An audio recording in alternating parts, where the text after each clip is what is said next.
আসসালামু আলাইকুম সুপ্রিয় ষষ্ঠ শ্রেণীর শিক্ষার্থী। আমরা আজকে তোমাদের প্রথম অধ্যায় অনুশীলনী 1.5 2 নম্বর প্রশ্নের সমাধান করবো। তো 2 নম্বরে এখানে আমাদের ভাগ করতে হবে। তো দেখো প্রথমেই 2 এর ক নম্বর, তাহলে এখানে আছে 5 ভাগ 15 ভাগ 16।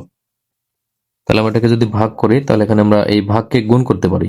তাহলে এখানে 5 গুণ, তাহলে ভাগকে আমরা গুণ করে দিলে এই ভাগের পরে যে ভগ্নাংশ থাকবে সেটা কিন্তু লব হর হবে আর হর লব হবে, অর্থাৎ এই ভগ্নাংশ উল্টে যাবে। তাহলে এখানে ভাগের জায়গায় গুণ দিলে 16 হবে উপরে আর নিচে হবে 15। তাহলে 5 দ্বারা 15কে ভাগ করলে এখানে হবে 3, তাহলে সমান এখানে থাকবে 16 ভাগ 3। তাহলে এটা পূর্ণ ভাঙালে এখানে হবে, দেখো 3 দ্বারা 16কে ভাগ করলে 3 5 15 হবে 15, অবশ্যই থাকবে 1।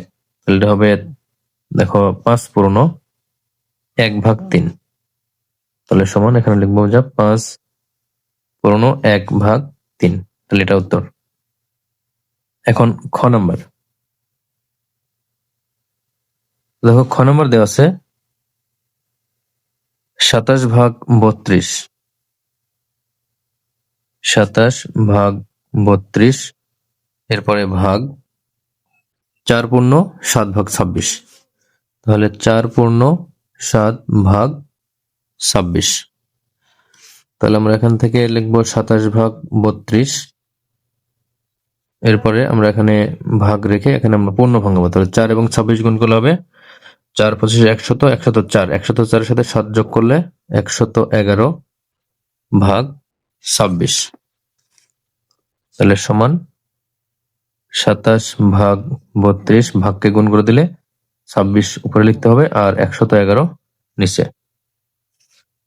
তাহলে এখানে আমরা যদি ভাগ করি, দেখো এই দুটি সংখ্যাকে আমরা 2 দ্বারা ভাগ করতে পারি। 2 দ্বারা ভাগ করলে এখানে হবে 13, এখানে 32কে 2 দ্বারা ভাগ করলে হবে 16। তাহলে এবার আমরা দেখবো যে 27 দ্বারা 111কে ভাগ যায় কিনা। দেখো 111 ভাগ 27, না এখানে কিন্তু ভাগ যাচ্ছে না। তাহলে আমরা এখান থেকে, যেহেতু আর কোথাও ভাগ যাচ্ছে না, তাহলে আমরা এখান থেকে এই 27 এবং 13 গুণ করলে যা হয় সেটা লিখবো। তাহলে 27 এবং 13 গুণ করলে দেখো 27 গুণ 13 351। তাহলে এটা হচ্ছে 351। 16 এবং 111 যদি গুণ করি তাহলে দেখো 16 গুণ 16 গুণ 111 1776, 1776। এখন এই দুটি সংখ্যাকে আমরা কোন সংখ্যা দ্বারা ভাগ করতে পারি কিনা দেখবো। 3 এবং 5 8 9, তাহলে এটা 3 দ্বারা বিভাজ্য। 7 এর আগে 8, 7 15 আর 6 21, এটা 3 দ্বারা সম্ভবত বিভাজ্য হবে। আমরা দেখবো এখানে 351 ভাগ 3 117, আর 1776 ভাগ 3 হলে 592। তাহলে এখানে 3 দ্বারা ভাগ করলে কিন্তু 117 আর 592 হচ্ছে। তাহলে এখানে 3 দ্বারা ভাগ করলে 117, এটাকে 3 দ্বারা ভাগ করলে 592। তাহলে আমরা এই দুটি সংখ্যা ভাগ করে আমরা এই সংখ্যার ভাগফল আমরা পূর্ণ আকারে লিখবো। তাহলে দেখো আমরা যদি এটাকে লিখি, এখানে সমান যেটা হবে 117 ভাগ 592। তাহলে দেখো এখানে 117 এটা কিন্তু ছোট আর 592 বড়, তাহলে এই জন্য আমরা এটাকে আর ভাগ করবো না, আমরা এটাকে অ্যান্সার রেখে দেবো। তাহলে এটা হবে খ নম্বরের অ্যান্সার। এখন আমরা গ নম্বর অঙ্ক করবো। তাহলে দেখো 2 নম্বরের গ দেওয়া আছে 27 পূর্ণ 3 ভাগ 4 ভাগ 14 পূর্ণ 4 ভাগ 5। তাহলে এখানে 27 এবং 4 গুণ করলে দেখো 27 গুণ 4 108, তাহলে 108 এর সাথে 3 যোগ করলে হবে 111। তাহলে এখানে হবে 111 ভাগ 4, এরপরে ভাগ 14 এবং 5 গুণ করলে হবে 70, 70 আর 4 যোগ করলে 74 ভাগ 5।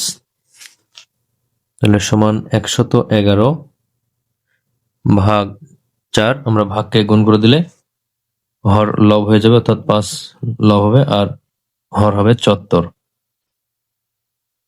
তাহলে এখন আমরা এখান থেকে যদি এখানে কাটাকাটি করতে পারবো দেখবো, এখানে 5 আর এটা কাটাকাটি হবে না, 5 দ্বারা 74 কাটাকাটি হবে না।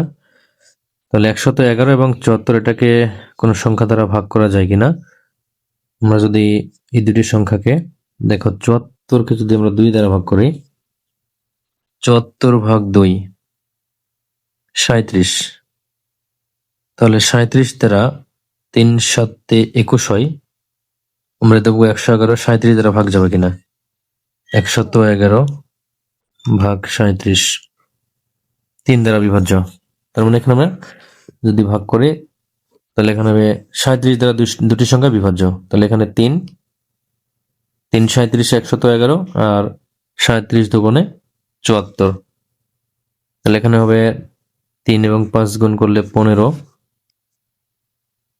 ভাগ 4 দুগুণে 8।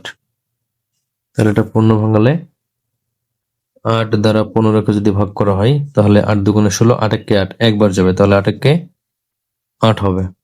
তাহলে অবশিষ্ট থাকবে 7। তাহলে এই সংখ্যাটি হবে 1 পূর্ণ 7 ভাগ 8। তাহলে আমরা সমান লিখবো যে 1 পূর্ণ 7 ভাগ 8। এটা হচ্ছে গ নম্বরের উত্তর।